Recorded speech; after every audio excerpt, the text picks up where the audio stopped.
This is the ZMAR Podcast. Elite Benefits of America helps small and mid-sized companies with their health insurance programs. And now, your host, Butch ZMAR. All right, welcome back to the ZMAR Podcast. I'm actually back in the studio. It was a crazy week last week. Did a carpool up to Grand Rapids, Michigan, and had a hockey tournament with two of the kids. It was a good time with the family and pure chaos. There was probably 4 or 5 different ice rinks we were at. A lot of fun. Definitely enjoy watching youth hockey, especially with those board battles for the puck. And the reason I bring that up is the fourth quarter is like a lot of puck battles on the ice. And crazy as you work through it, but obviously the end goal is to get things in order and hopefully we'll come out with a win for the first year with the employee benefit programs. Today happens to be Veterans Day. Happy Veterans Day to all the veterans out there, current active or inactive or no longer with us to share the fight, but what we're all thinking about everybody. Today is also my oldest kid's birthday, so happy birthday, Caleb, if he ever listens to this at some point in the future, but maybe his mom's going to listen. But anyhow, happy birthday to you. So quick updates going into the open enrollments right now. So December 1st, open enrollments are underway, communicating with employees. That should be done for you if you have a December 1st renewal. If it's January 1st, some are ready to rock right now. We're actually doing some open enrollments as we speak for January 1st. We are definitely knocking them out. There are some still going back and forth with plan designs and how we're gonna structure for 2022 and try to be more competitive as an employer and retaining the good talent that they have and hopefully attract more as they grow. Just a few days ago, there was a survey that I read that 66% of employees are actually waiting for their benefits package for 2022 to determine their employment status with that company going into the next year. So there's just something that employers should think about as they're reviewing for their January 1st renewal and preparing the packet to offer to the employees their benefit selections.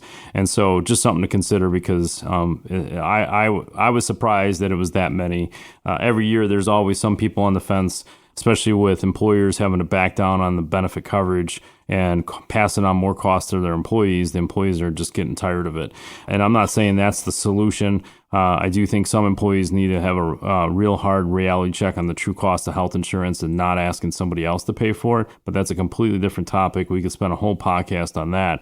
But some of these employers here, they want to provide good value for their employees. And so this is the time to do it. And if you haven't started already, get cracking now because you've essentially got to pick the plan designs or how you're putting it in place by Thanksgiving so that the broker has a good week to put things in place, maybe 2, so that you can have an open enrollment before the holidays. If you wait until the holidays, you're going to be scrambling. Insurance cards aren't going to show up on time. So try to push the envelope a little bit, get this thing done, and get it off your desk so that you can enjoy the holidays without than worry about a benefits program not being offered to your employees as of yet. Expect to see more electronic enrollments. They're the way to go. Paper's still there. It's a nightmare for all of us, but if that's something that's easier for you. But just know in 2022, even the brokers and the peers that we work with, they're all going electronic. They're done with this paper stuff, and we're almost there. So I do believe in 2022, the expectations that it would be all electronic, including employer paperwork, PDFs are done. And so hopefully we'll be able to get to that point just internally, but that's the goal, and we have timelines set on that. And so expect that for your own enrollments as well. Another quick update. We've talked about this a number of times about fee disclosures. So starting this after December 27th of 2021, brokers and insurance companies are supposed to disclose the commission models and how much we're getting paid as an agency and a broker, whether it's direct or indirect compensation related to an employer benefit plan. This is going to be really, really interesting. So you're going to actually find out what you're actually paying for in your premiums.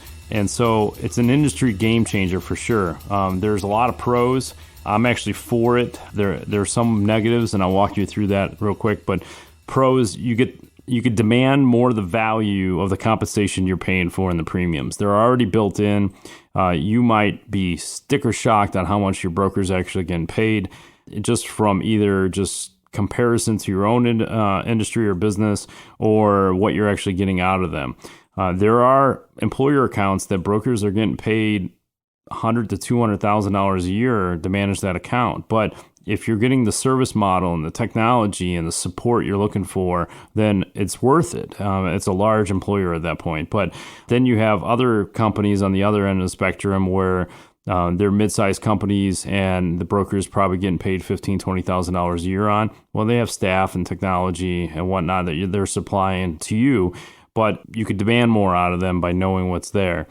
And then also the flip side is know what your broker is getting paid. Is it enough, right? Because there's times where we get burdened by certain employers to do things that maybe they should be doing and find out that we're actually drastically underpaid for it. But this also is a transition to fees. So expect good, better, best packages going forward in some degree, not necessarily for January 1st, but in the coming months. It does definitely create clarity and boundaries for both parties. And so this is all positive to me. Now, the cons, there's more regulations against brokers. We are regulated, not as high as some other industries such as financial advisors, but where it's just adding more paperwork to us. It's going to create more chaos.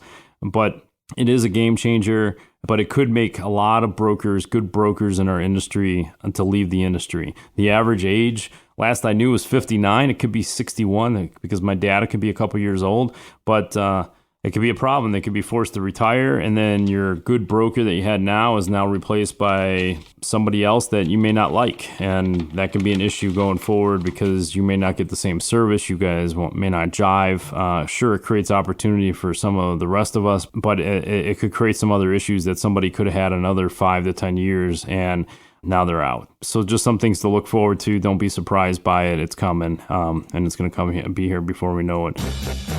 If you own a business, Elite Benefits of America wants to remind you that health insurance open enrollments are either happening now or coming very quickly. And this is the time to review and implement a healthcare plan to make or keep you as the employer of choice. Deadlines for open enrollment range between November 1st and January 1st. Get ahead of the curve. The Small Business Special Enrollment Period, part of the Affordable Care Act, now allows employers with 49 employees and under to offer health benefits without contributing a dime to the employee plan. Help your employees save money on taxes with health insurance they're already paying for with their hard-earned dollars. Butch Zemar from Elite Benefits of America wants you to reach out to him today. Visit elitebenefits.net or call 708-535-3006. Just a quick note from a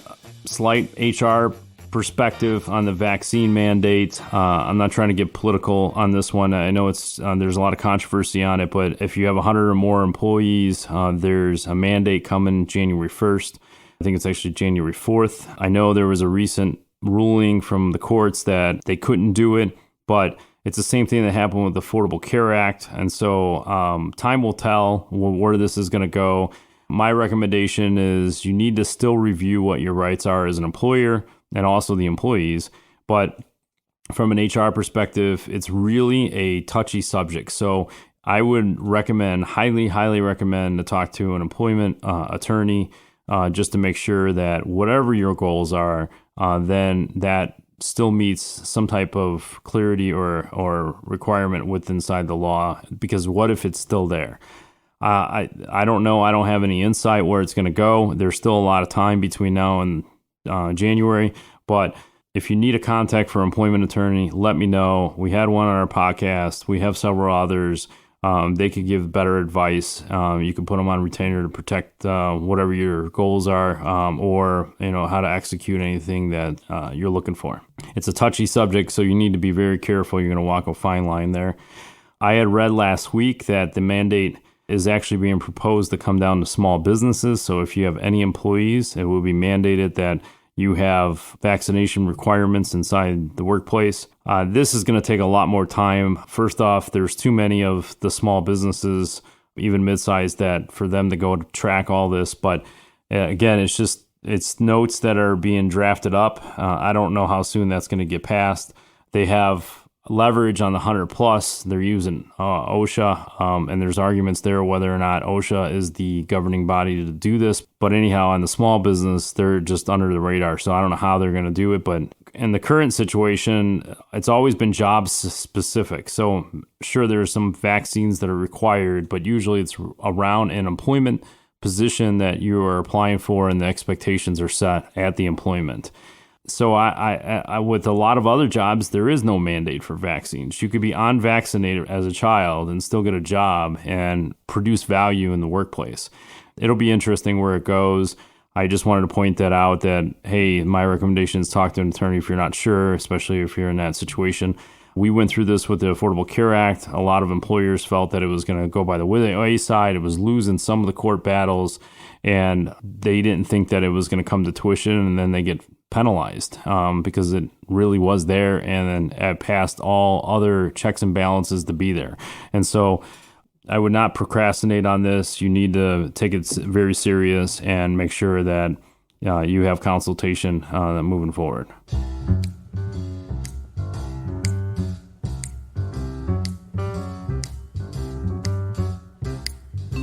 Since it is Veterans Day, I figured I'd just give a quick shout out those who I served with, and they could be listening to, who knows, right? And so first one that came to mind was Billy Gomez. He was a supervisor. He was a lot of fun, but he definitely pushed envelopes and figured out ways to take us youngins fresh out, and I wouldn't say fresh out of boot camp, but maybe fresh out of schooling, making us perform in areas that we weren't taught for, which was good because it was on-the-job training. It taught us to think outside the box. And essentially in the middle of the ocean, when you have no other resources, that you figure out ways to resolve the problem.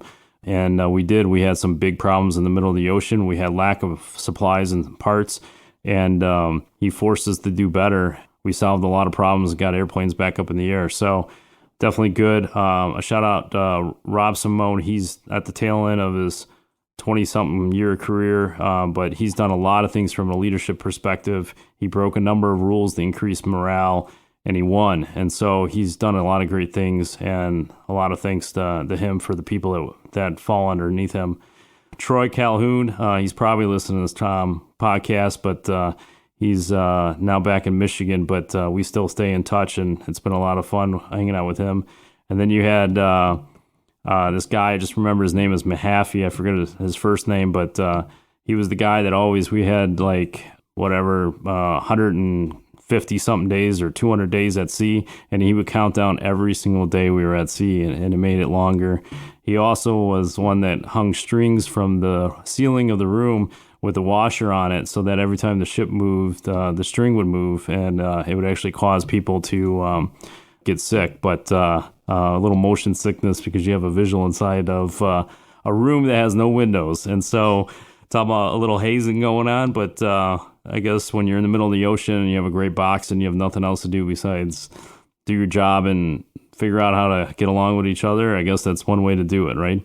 And so obviously on Veterans Day, we also thank those who could come home. I wasn't in a position to take a bullet or give a bullet, but there was mishaps that did occur on a ship, aircraft carrier, and so some of those guys couldn't come home, and then also those who are still fighting at home. So happy Veterans Day to everybody, and we'll talk to you next time.